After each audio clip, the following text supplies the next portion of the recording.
Well, former astronaut Scott Kelly says he wants to inspire students. And that's why he was on MSU's campus yesterday. He took his message to more people last night at the Brick Breeden Fieldhouse. And MTN's John Shearer was there, and he spoke with the pilot and the space hero just before his evening speech.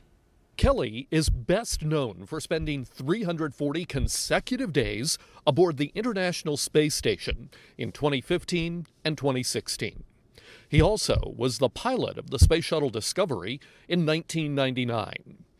But these days, his goals are even higher. What I generally do, or hope to do, is share stories about living and working in space, try to inspire people. Here at the engineering school on the MSU campus, former astronaut Scott Kelly said he hopes he inspired some students to push on in spite of difficult studies and maybe even one day join the astronaut corps. It sounds like he got at least one convert. I have not been good at grad school. His book came out last spring, and I was really having a hard time with school. And so I read his book, and it pushed me to keep going. I wanted to quit. I almost quit, but he made me keep going, and I'm still here today. Kelly says he was inspired by another book, Tom Wolfe's The Right Stuff.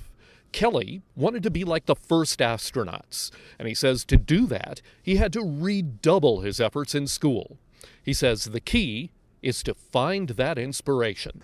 Don't stop looking, right? I was a person that, despite my desires and efforts, felt like, I couldn't do well, couldn't study, couldn't pay attention, didn't do well in school until I found that motivation. I think it's there for everyone. They just need to figure it out. Kelly admits he's probably not going to be able to speak to the issues facing millennials today. It's a different world that we live in now. When I was in college,